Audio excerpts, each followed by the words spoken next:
మన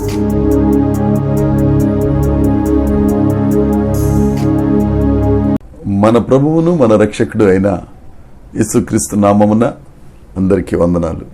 దేవునికి స్తోత్రాలు.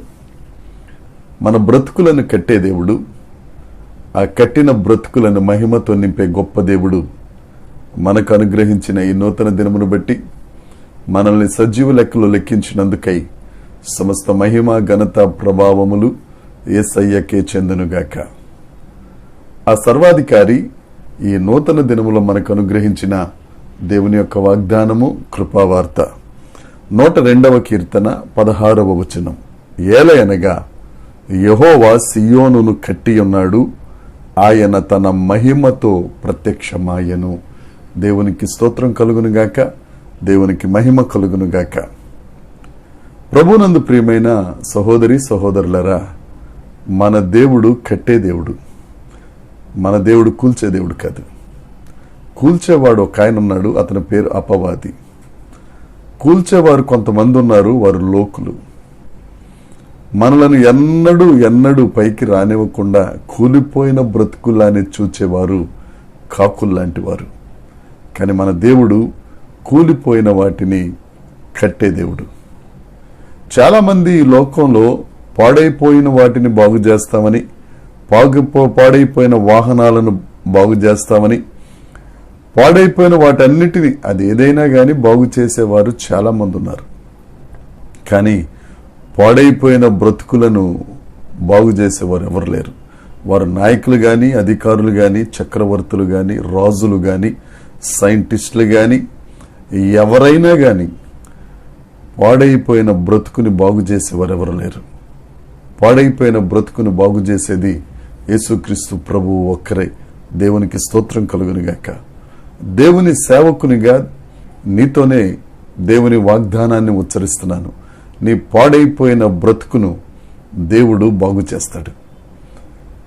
ఎక్కడ పాడైపోయిందో, ఎక్కడ పనికి రాకుండా పోయిందో నీ జీవితం, నీ కుటుంబం, నీ సమాజం, నీ పరిస్థితులు, ఎవరు బాగు చేయలేరు, ఇక బాగుపడనని వేదన చెందుతున్నావేమో, వేదలో ఉన్నావేమో, ఈ వాగ్దానం నీకోసమే.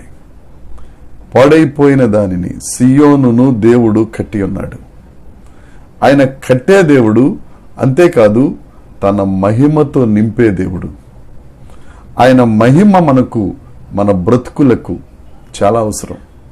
మనం ఎప్పుడైతే దేవునితో సహవాసం చేస్తామో, దేవుని దగ్గరికి పశ్చాత్తాపంతో చేరుతామో, వినయ హృదయం కలిగి, దీన హృదయం కలిగి, ఆ యేసుక్రీస్తు ప్రభువు చేసిన త్యాగాన్ని బట్టి మన బ్రతుకును విరిగి నలిగిన హృదయంతో ఆయనను చేరుకుంటామో, మన బ్రతుకును సమర్పిస్తామో, ఆయన పాడైన మన బ్రతుకులను కట్టడమే కాదు, ఆ కట్టిన బ్రతుకునకు ఒక మహిమను అనుగ్రహిస్తారు, ఒక ప్రకాశాన్ని ఇస్తారు, ఒక వెలుగునిస్తారు.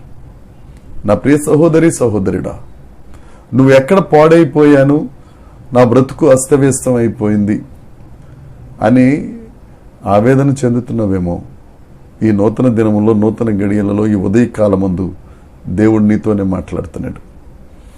ఆయన సియోనును కట్టే దేవుడు, దానిని మహిమతో నింపే దేవుడు, ఆ మధ్యలో నివసించే గొప్ప దేవుడు యేసుక్రీస్తు ప్రభు. ఆ యేసయ్య దగ్గరికి రా, వినయంతో యేసుక్రీస్తు ప్రభు పాదాలు ఎదుట సాష్టాంగపడు. నీ బ్రతుకే బంగారం అయిపోద్ది. దేవుడు వాగ్దానం చేస్తున్నాడు, ఆయన మాట తప్పని దేవుడు. యేసుక్రీస్తు నామమున ఈ వాగ్దానం ప్రతి ఒక్కరి జీవితములలో నెరవేరునుగాక. దేవుడి మాటలు దీవించి మనందరి బ్రతుకులలో ఫలభరితము చేయునుగాక. ప్రార్థన చేసుకుందాం. పరలోకమందున్న మా తండ్రి పరిశుద్ధుడా, బ్రతుకుల్ని కట్టే దేవుడా, పాడైపోయిన బ్రతుకుల్ని బాగు చేసే దేవుడా, నీకు స్తోత్రం. దేవనైనా ఎంతమంది అయితే తండ్రి బ్రతుకులు పాడైపోయాయని, బ్రతుకులు ఇబ్బందిలో ఉన్నాయని బాధపడుతున్నారు, నీ చెంతకు రాగా వారి బ్రతుకులను నీవు కట్టి మీ మహిమతో నింపుతున్నందుకై మీకు స్తోత్రాలు చెల్లిస్తున్నాం. సమస్త మహిమ ఘనత ప్రభావములు మీకే ఆరోపిస్తూ యేసుక్రీస్తు నామమున ప్రార్థించి అడిగి వేడుకొనుచున్నాము తండ్రి. ఆమేన్. దేవుని కృప మనందరికీ తోడై ఉండునుగాక. ఆమేన్, ఆమేన్, ఆమేన్.